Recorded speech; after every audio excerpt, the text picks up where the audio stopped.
Hello everyone, and welcome to episode 43, Remastered. Today, I'll be opening up a whole new series on the various biomes that define the planet Earth. Whereas in the last series, I explored the fundamentals of ecology, in this series, I'm going to apply those fundamentals to particular habitats and environments that exist in the real world. We're going to dive right in and explore how specific habitats and specific ecosystems function. What resources they have available, what species live there, and how those species act and interact to create stable communities and to perpetuate their biome. After all, once you move beyond the base physical environment, a biome is, by definition, composed of the life that lives there, by how that life grows and reproduces, how it finds food or evades predators, how it moves resources across geographic space or through the trophic food web. Now, it goes without saying that ecology is pretty complicated, so it should follow that biomes are also pretty complicated. With that said, I want to start this series by exploring the biome where life first came into existence, where life first appeared and started replicating. I want to talk about the oceans. The oceans are the singular, predominant habitat on planet Earth. They cover more than 70% of the surface. They provide a volume of habitat on the order of 1.35 billion cubic kilometers, which is far larger than any other habitat on the planet. And the oceans, as an ecosystem within the world's biosphere, are absolutely critical for the existence and the vitality of all the rest of Earth's life. The oceans are major players in the water cycle, as well as in numerous other chemical cycles, like carbon and nitrogen. So let's start at the beginning by asking a very simple question. Well, maybe not so simple. What is an ocean? In the most fundamental terms that I can think of, an ocean is a very large body of salt water, or highly saline water, unbounded by land in the way that a sea, or a bay, or an inlet, or other bodies of water typically are. The oceans can be understood as a collection of layers, or regions, that are defined by variables like temperature, pressure, and the availability of nutrients. Now, when I say the word ocean, you probably imagine a huge blue expanse of water extending out to a flat horizon in all directions. This kind of open ocean that you see on the surface is called the pelagic zone. The pelagic zone are the regions of the ocean that are just open water, not close to any land, and far, far above the ocean floor. This uppermost layer of the pelagic zone is called the epipelagic, with the prefix epi meaning above or outside. In this case, the epipelagic zone is simply the uppermost layer of open ocean, beginning at the water's surface and descending down to about 200 meters. Because the pelagic zone has direct contact with the atmosphere, oxygen is readily dissolved into the water, and this helps to support life. The pelagic zone can also be called the photic zone, because it's the only part of the ocean where light can penetrate. Because the deeper parts of the ocean are too dark because light just can't get down there, the epipelagic zone is the only part of the open ocean where photosynthesis can take place. It's the only place where photosynthetic species can live, because it's the only place where they can actually access light that they can fix carbon with.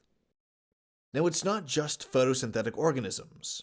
The light provides warmth and visual information for many other aquatic species like dolphins and sharks, and all of these organisms tend to prefer staying in the epipelagic zone. Below this is the mesopelagic zone, which extends another 800 meters or so immediately below the epipelagic zone. And this mesopelagic zone is also called the twilight zone, because the last glimmers of light barely penetrate deep enough to reach this layer. While there's some light that comes through, it isn't enough for photosynthesis, so all the photosynthetic organisms have to rise a little bit higher to the epipelagic. Furthermore, because the mesopelagic is farther from the ocean surface, there's a lot less oxygen in the water. The organisms that live here have had to evolve adaptations to deal with the lower oxygen content, like an aquatic analog to the terrestrial organisms that have adapted to high altitudes, where there's also a low oxygen content.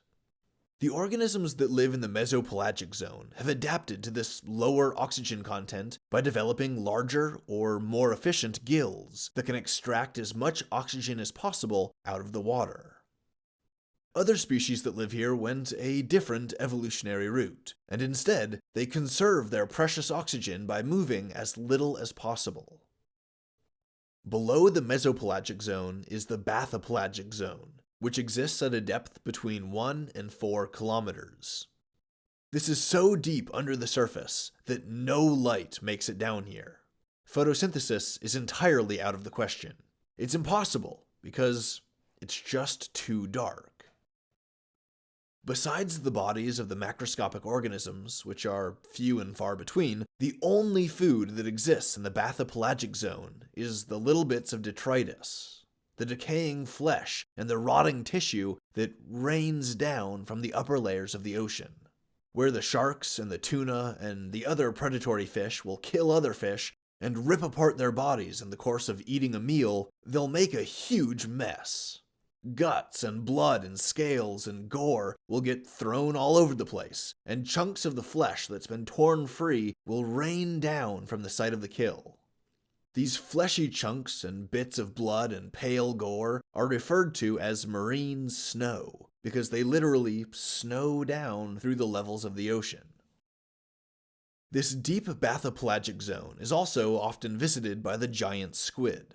The zone will also get penetrated by the deepest dives of the giant squid's natural predator, the sperm whale. Whales actually play a really important role in the oceanic biome, both in the upper zones where they live and breathe, and even in the lower zones, or the sea floor. There's a really awesome phenomenon that happens here called a whale fall. Now, when a whale, or some other large animal, dies, two things can happen to its body. Either the corpse stays at the surface, or it falls to the ocean floor, and when it falls to the ocean floor, that's the whale fall. When the corpse stays near the surface, buoyed up by the gases that are produced during decomposition, the whale's body is usually consumed pretty quickly. The vast bulk of marine species live near the surface, so if they see this giant rotting whale body floating by, they all get a chance to feed off of it, they all get a chance to eat it, as do birds that can land on the body and peck at it, as well as other terrestrial animals that dwell near the coast and might swim out to chew on the whale carcass, or that might give the whale a try after its carcass has been beached on the shore. The high temperature and the exposure to oxygen will accelerate the molecular decomposition considerably, and so after a few days or weeks, the corpse is just stripped bone. There's no flesh left. Now, in the other circumstance, when the whale's body doesn't float, it'll sink. This will usually happen when the whale dies in colder, denser water, where the temperature slows decomposition, and the gases that are produced by this slow decomposition are just absorbed by the ambient water, instead of being produced so quickly that they just fill up the corpse. And so all of these factors combine to make the corpse sink. It falls to the ocean floor. As the whale carcass sinks, the cold temperatures will prevent it from decaying rapidly. Once the carcass finally lands on the ocean floor, it will become a place of interest for all manner of organisms, from scavengers to microbes. The carcass becomes like a temporary organic city, an isolated little micro-ecosystem, all built around this huge mass of organic material that's been dropped into an otherwise barren marine landscape. Because you have to keep in mind, unless you're talking about a coral reef, or some kind of coastal zone where you have a lot of vegetation that can reach the sunlight, when you're talking about the ocean floor, for the most part, it's just a sandy, barren expanse of nothing. So when you have a huge piece of organic matter the size of a whale literally drop down and just land in the middle of this wasteland, it becomes an oceanic oasis. The first thing that happens is that this giant corpse will be attacked by larger, mobile scavengers, like sharks and hagfish, if they come this deep. and they'll dig into the soft tissue and they'll just rip out masses of flesh to eat. During this initial feeding phase, the whale carcass can lose more than 50 kilograms or more than 100 pounds a day. After some time of being violently ripped apart, the decomposition process enters a second stage. At this point, the bones of the whale carcass are exposed, and bits and pieces of its flesh are scattered all over the surrounding area, because, these scavengers are pretty messy eaters. For more than a year, various scavengers and opportunists will feed off of the residual meat left on the bones, as well as the gristle and the gunk left behind by the larger carnivores. The mineral sediment on the ocean floor that's surrounding the carcass will be enriched by the organics that have been thrown around everywhere, and the organisms that live here can also feed off of that stuff, the dissolved detritus. And because you have all this animal activity, you'll also have a lot of animal feces that might build up from all of the creatures that are coming by and having lunch at the Whale Carcass Cafe. All of this biomass saturates the nearby mineral sediment with nutrients, and it helps all of the little bacteria and the worms and the scavengers and everything else that lives down here. This will eventually take us to the final stage, where there's really not much left of the whale carcass besides bones. Sulfophilic bacteria will migrate into the bone tissue, where they can then access and anaerobically digest the fat that's kept hidden in the bone marrow. This last stage, where the chemolytic bacteria eat away at the residual fats within the bone, can last for the better part of a century. Now, the takeaway point here, the takeaway point that I want you to get from this, is that the whale carcass takes quite a while to be fully digested, on the scale of multiple years. With around 700,000 whale falls, or whale carcasses, existing at any given time, these massive piles of organic material each represent a literal oasis of food and nutrients in an otherwise barren and desolate world. Naturally, the creatures of the deep bathypelagic and the abyssopelagic swarm to these dead whales, and form tightly focused ecological communities around them. It's a very dense concentration of biological activity. In regions where whales are highly concentrated, like along a migration route or in a mating area, the rate of whales that are dying and the rate that their carcasses will fall and hit the ocean floor may be fast enough that all of these species of scavengers and opportunists can actually reproduce, and their offspring will just travel to a new carcass for fresh, dead meat. In this way, the bodies of the dead whales create nutrient nodes studding the ocean floor, and the species of worm and crustacean and fish that feed on them can actually sustain a delicate ecosystem that perpetuates itself like a fungus or a bacterial culture, which has this really dynamic growth in the sense that it reaches out to a new food source and consumes that before moving on to a new food source. It's this kind of very dynamic, ephemeral, ever-changing, ever-present form of ecosystem. When they're still alive, the whales will tend to breathe and hang out in the epipelagic zone, up in the upper layers of the ocean. They will live mostly in the mesopelagic zone as they search for food, and every now and then they'll dive into the bathypelagic zone. But it's only when they die that their bodies will sometimes sink 4,000 meters down into the abyssopelagic, or the abyssal zone. The abyssal zone is truly the abyss. It's the deepest part of the open ocean, where there's no light at all. There's nothing. It's pitch black. The ambient temperature is a chilly 2 or 3 degrees Celsius, or about 35 to 37 degrees Fahrenheit. The pressure down here is extremely high. It can reach 11,000 pounds per square inch. And that's so high that it's like every square inch of your body is being pressed on by the weight of up to 4 mid-sized cars. The life that lives down here is strange, almost alien. Most species are blind, even eyeless, because they have no need for light-sensing organs in a world that's never seen light in millions of years. Because some of these abyssal organisms can't see, or they can't be seen, they have no need for pigmentation. Their bodies are pale to the point of being translucent. The abyssal zone includes most of the ocean floor. like 99.8% of the ocean floor, but it gives way at a depth of 6,000 meters or 6 kilometers to the hadopelagic, or the Hadal Zone. This is a zone that's only found in deep ocean trenches, which can extend from the ocean floor down another 5 kilometers or so into the crust. These trenches are extremely deep, and they're very long, running hundreds, if not thousands of kilometers along the ocean floor.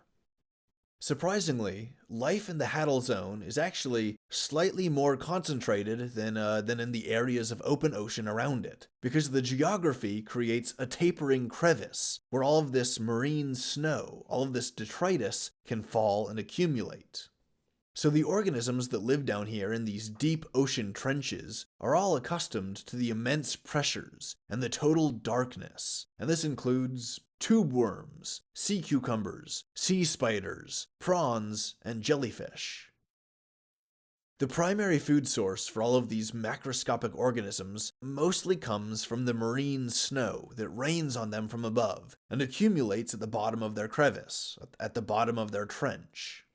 In fact, virtually the entire ocean floor between continental plates, what's called the abyssal plain, is covered in a partly organic layer of muck and sludge that's composed of a mixture of detritus and sand. This is a semi-biological substrate that can feed the scavengers and the filter feeders on the bottom.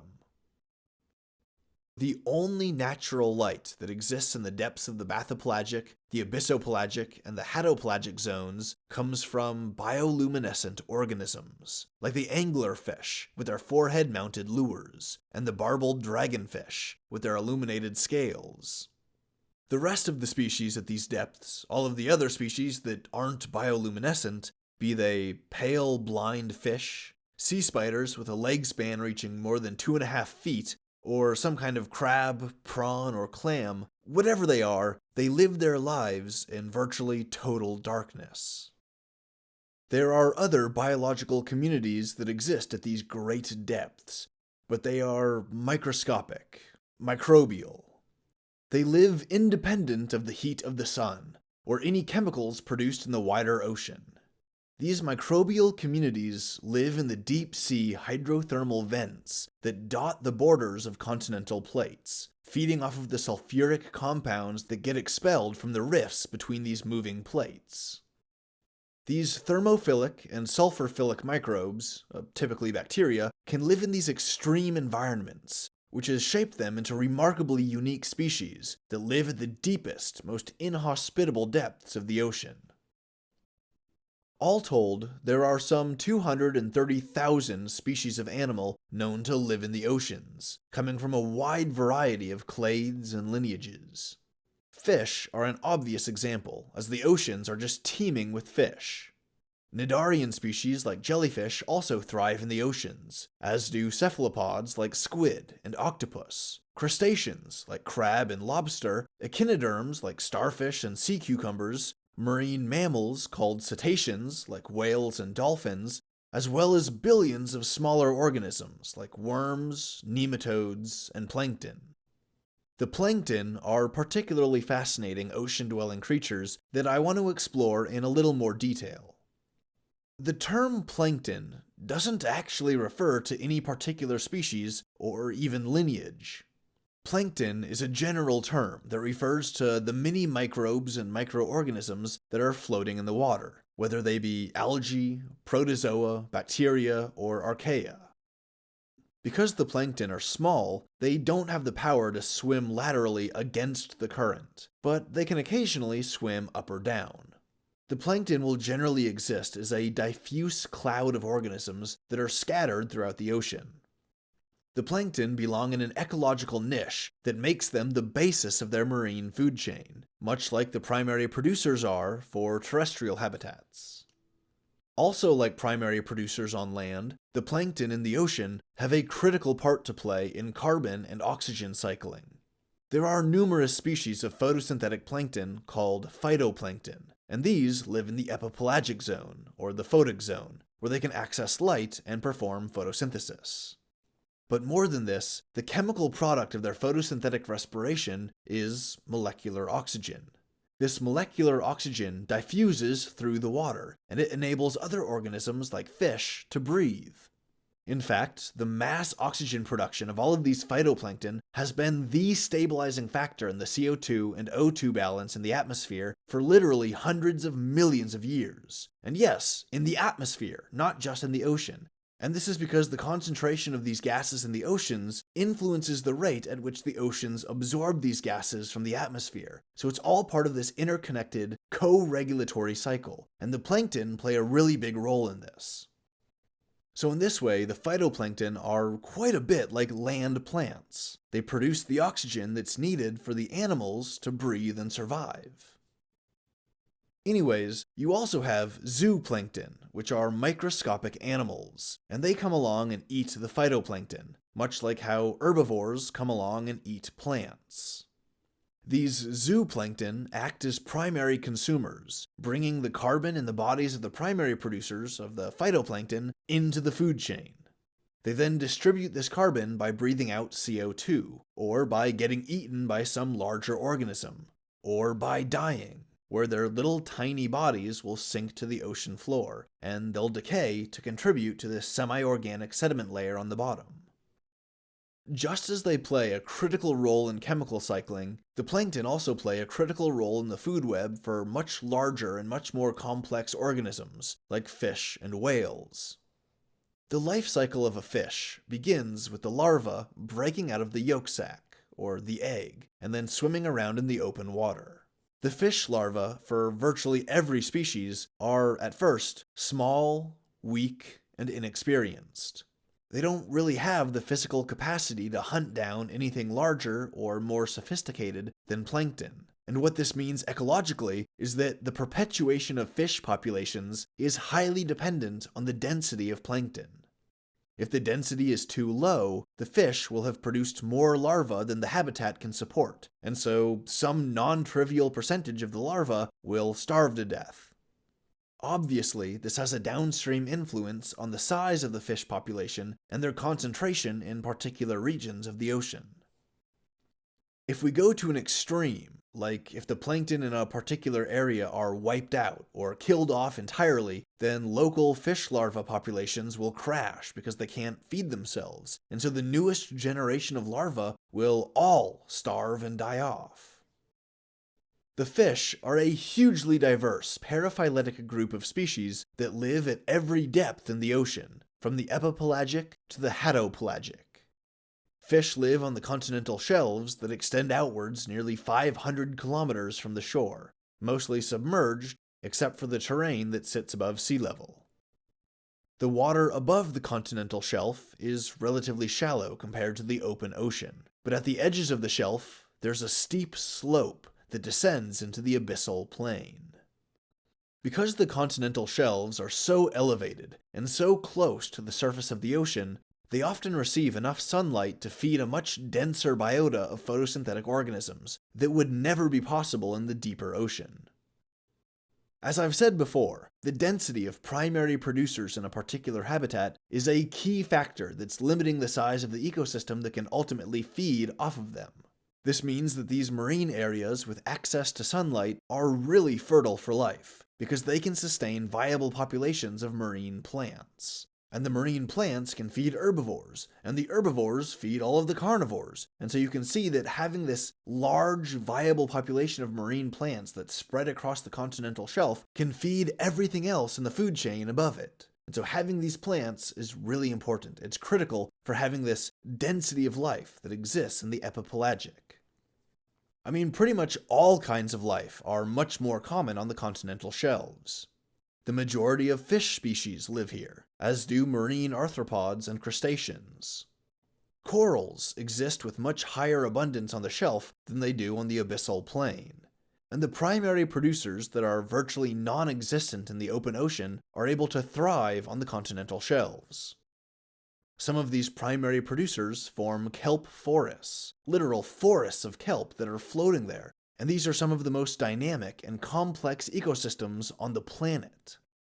The kelp is anchored to the ocean floor, and the greater photosynthetic mass rises up like a thin tree, buoyed by the water and held up to the ocean surface. In many cases, a mass of floating kelp will form a mobile habitat platform. When you look at a really big kelp forest, it looks really similar to a terrestrial forest, although it's slightly alien in its physiology, and of course, it's totally submerged in water. The kelp in a kelp forest really does act a lot like trees do in a land forest. The kelp is photosynthetic. They produce oxygen that other organisms can breathe, and they create a three-dimensional habitat with a vertical element, which other organisms can use for shelter or protection. This also creates distinct regions within the habitat, like a canopy region at the top, which gets the most sunlight, and then increasingly shaded areas that are deeper and deeper into the ocean. And then finally, you have the ocean floor below the kelp forest that looks like a dark forest. It's deeply shaded by all of the floating biomass above it, and it's studded with the pillar-like stems of individual kelp. The ecology of the kelp forest works much like the ecology of a dry terrestrial forest. Herbivorous species like kelp crabs, isopods, sea urchins, and various fish will all feed off of the kelp, eating the leafy fronds and occasionally using them to hide from predators. These predators, be they otters, lobsters, carnivorous fish, or whatever else, have been experimentally shown to be critical top-down regulators of a kelp forest ecosystem. This is because there's a very large number of herbivore species that would otherwise eat away at the kelp with reckless abandon. If they could get away with it, they would eat the entire kelp forest and destroy it. But fortunately for the kelp forest, the number of these herbivores are regulated by the presence of predators that eat them. This has been demonstrated, for example, with sea urchins. In the kelp forests off the coasts of Alaska, sea otters are the dominant predator. The sea otters will eat the sea urchins, and they'll keep the sea urchin numbers from growing out of control. But if you remove the otters from their Alaskan kelp forests, the sea urchins don't have to worry about predation anymore, and so they grow and reproduce fearlessly. The exploding sea urchin populations will eat away more of the kelp than they usually do, and this leads to a direct deconstruction of the physical habitat. This can lead to the expulsion of numerous other species that live in the kelp forest, which causes a general degradation in the vitality and the biodiversity of the kelp forest ecosystem. This general principle has been experimentally observed not just in Alaska, but also off of the coasts of Southern California, Australia, Eastern Canada, Chile, and South Africa.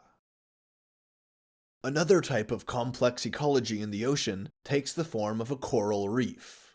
Coral reefs are pretty amazing because they serve as a home to more than 25% of life in the oceans, despite the fact that coral reefs cover less than 0.1% of the ocean floor. This is a data point that should reinforce just how barren the rest of the ocean floor is. Anyway, the core of a coral reef is created by corals. Surprise, surprise, which are sessile animals equipped with filter-feeding polyps. If you do an image search for corals, you'll see what appears to be clumps of lumps. The coral looks like a tightly packed cluster of smaller, stubbier points, or tentacles, or protrusions. Each individual tentacle thing that composes the larger mass of coral is a single coral individual. It's an individual animal within a colony, and where they connect together at the base, they're often interconnected on such a level where they can share nutrients. These strange, immobile animals can extend soft tissues from the distal ends of their body, which wave around in the water to filter feed. They typically reveal themselves at night. Their soft tissue possesses cnidocytes, or cells with stingers, and these line their soft tentacles. The stingers allow the coral polyp to stun, capture, and then consume food, for a diet which is mostly composed of microscopic animals like zooplankton.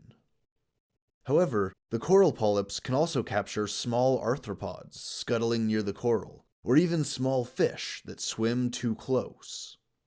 Many species of coral, called the stony coral, secrete calcium carbonate to form an exoskeleton, which gives them both physical protection and physical support. As the corals typically grow in groups or communities, their exoskeletons can fuse together over time, and this perpetuates to create a giant mass of aquatic bone. This calcified mass is the substrate for more coral to grow on, as well as a huge number of other aquatic species, like sponges, tunicates, and other sessile cnidarians.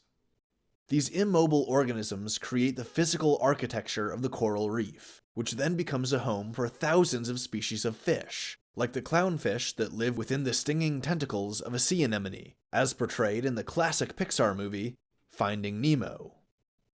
The coral reefs are also home to worms, eels, prawns, crabs, lobsters, and mollusks like snails and octopus. In a very similar way to the carcass of a whale, the coral reef acts like an oasis of life that's bursting out of an otherwise barren ocean floor. Except where the whale carcass is generally pretty ephemeral, it gets digested and consumed and it dissolves and goes away after a period of time, the coral reef is much more stable and much longer lasting. Now, where the kelp forest typically exists in colder water that has frequent nutrient upwelling that's caused by currents and temperature gradients, the coral reefs are typically found within a broad equatorial band that reaches as far north as Mexico, Saudi Arabia, and India, and as far south as Madagascar, Brazil, and the northern half of Australia. These corals are pretty delicate, and they can't survive in marine habitats outside of this range. A temperature of 26 to 27 degrees Celsius is ideal for coral, but most corals can't tolerate temperatures that are that far out of that range. They really have a very limited temperature range that they can tolerate. They're very sensitive. Climate change is also impeding the ability of corals to produce their calcium carbonate exoskeletons, which is ultimately degrading their long-term stability.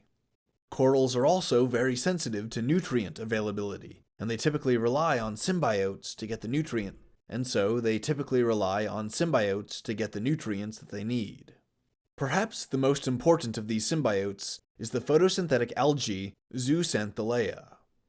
Because the Zooxanthellae are photosynthetic and they depend on access to sunlight, and the coral reefs are dependent on the Zooxanthellae for most of their chemical energy, the coral reefs tend to be concentrated in the photic zones of the ocean, where their symbiotes can access as much light as possible.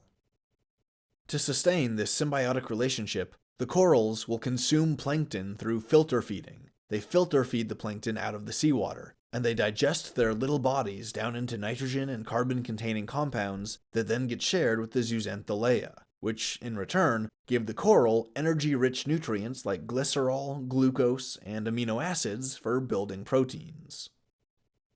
In many cases, the seafloor surrounding a coral reef is covered in meadows of seagrass, or the shoreline might possess mangrove forests. These examples of marine vegetation are essentially giant pools of nitrogen. When the seagrass or the mangroves die and their bodies decay, all of the nutrients in their bodies will dissolve into the ocean, and this will increase the local concentration of nutrients available for the coral reef. And because a lot of these larger plants, like the seagrass and the mangroves, they often have leaves which are very dense with nitrogen, when they die and decay, they're releasing a lot of nitrogen into the nearby water. And this is extremely helpful for all of the other organisms that live here, not just for the coral. Now, the mangroves, these mangrove forests, are themselves extremely fascinating habitats that have a very pronounced influence on the maritime ecology that surrounds them. But I'll get into more detail about this in my next episode on swamps, wetlands, and river biomes. Before we come to the ending of this episode, there's one more detail that I want to expand on. This particularly interesting detail is that the ocean biome extends far beyond the ocean itself. There's a wide diversity of land animals that have adapted into a maritime niche, using the ocean as a place to hunt and to live. The seabirds, for example, are a beautifully diverse but loosely defined grouping that includes many genetically distinct species, but because they share the same coastal and oceanic environment, many of them display a number of convergent evolutionary traits, which include salt glands, glands, which are used to regulate blood salinity by extracting salt from the blood and producing almost pure sodium chloride as waste, which then gets sneezed out. This is an important trait to conserve, or to adapt towards, because as seabirds catch fish or crustaceans from the ocean water, especially while diving, they'll inevitably ingest some amount of seawater, and so the salt glands will help to counteract the salt buildup. Another example of convergent evolution in these maritime oceanic seabirds is webbed feet. Virtually all of them have webbed feet to some degree, and these are more effective when swimming after a fish to eat it, and they're more stable on the slippery and often rocky ground that makes up a shoreline. For a full-body example of convergent evolution in seabirds, compare the relatively genetically distant penguins from auks. They have a similar body style, similar coloration, similar lifestyle, and yet for a pair of birds, they're really not that closely related. So the ocean can physically support terrestrial life with its fish and crabs and assorted edible creatures that makes up its biological bounty, but it also supports life by modulating and regulating the coastal climate. The oceans of the world are full of water that moves along in massive currents, which are themselves established and propagated by both temperature gradients, like from polar ice to tropical shallows, as well as the Coriolis effect of the Earth spinning on its axis. These water currents can hold and carry heat, and this heat can warm up the air wherever the current goes, and this then feeds into the greater climate and the potential biocomplexity of a nearby terrestrial ecosystem. For example, there's a current in the South Atlantic that runs from the tip of South America and the little tail-like peninsula of Antarctica into the east, towards the southern tip of Africa. As this water passes along Antarctica, it gets cooled, so that by the time the current hits the African landmass and is diverted to the north, along the southwestern coast of Africa, it brings with it relatively cool air, which has a chilling effect on the local landmasses. As a result, much of Africa immediately south of the Congo can actually be a relatively inhospitable place to most plants. The vegetation struggles in this cooler air, and the lack of vegetation can lower the average humidity, which increases desertification. It's interesting to see how all of this stuff is so interconnected. These are massive, extremely powerful geophysical processes, and life exists in this squeezed, precarious place between them, as a thin scattering of squirming, soft-tissued replicators that cling to existence wherever they can, wherever the climate permits it. Conversely, warm water currents can warm the air, which encourages vegetation, which can then preserve more moisture in the air, and this will increase the average humidity, which then increases the average temperature, and we've come full circle in this side of the big, self-reinforcing ecological cycle of ocean currents. These warm currents exist along the Cascadia region, where a current runs its warm water all the way from northern California to the southern Alaska coastline. They exist along the eastern edge of Asia, bringing enough warm equatorial water up across the coast of China and Japan to turn much of those regions into verdant, humid rainforests. This warm air makes it up as far as southern Siberia, producing a relatively comfortable climate there with dense forests. The warm currents also exist along the east-southeastern coasts of Africa and South America, along New Zealand and the east coast of Australia, up across the eastern seaboard of North America, and through the western and northern seas of Europe. Elsewhere in the world, in the continental regions far from any ocean, there's often no large body of water to offer its rain and water vapor to the nearby climate, and so these continental regions are quite dry and arid, rendering them relatively inhospitable and unable to support complex, dense terrestrial ecologies. As for the oceans as a biome for life, I think I've covered that in enough detail. To summarize this episode, the oceans are a conglomeration of dynamic and finely tuned habitats, tightly regulated in all areas by the availability of nutrients and sunlight. In the ocean depths, life is rare and dispersed because of the lack of nutrients. But in the event of a whale fall, the deep-sea denizens congregate en masse to get a bit of nutrients from this huge, rotting carcass. In shallow water, like a continental shelf, the ocean floor is exposed to light, and this allows for the proliferation of marine vegetation, like seagrass, kelp forests, and mangroves. The choppy, agitated water that's near the continental shelf is ideal for corals, as it shakes up the water enough to give them a steady stream of dissolved nutrients that are constantly being mixed and remixed in the ocean water. They're not just settling on the ocean floor. These corals form communities called reefs, and the reefs are biological hubs with thousands of species flourishing in an otherwise desolate ocean floor. You know, there's a really fascinating symmetry with life in the oceans and life on land, with both marine and terrestrial plants performing the same fundamental ecological roles, like producing oxygen, acting as a primary producer for the food web, and providing a vertical dimension that turns the 2D ocean floor into a 3-dimensional habitat. Aquatic predators and herbivores share the same kind of ecological roles as their land-based counterparts, all working together to keep the ecosystems viable and healthy so that they can perpetuate themselves into the future. Alright, that should wrap it all up. I hope you enjoyed this episode, and I hope I said something that caused your brain to light up in excitement and curiosity. I hope you were able to learn something about how life in the ocean works, and how it all depends on finely tuned chemical and geophysical processes, like nutrient cycling, currents, and temperature gradients. In the next episode, I'll move further inland by exploring the coastlines, the swamps, the lakes and the rivers, and all of the wetlands of the planet, the life forms that live within them, and the ecologies that they create. And as always, thanks for listening.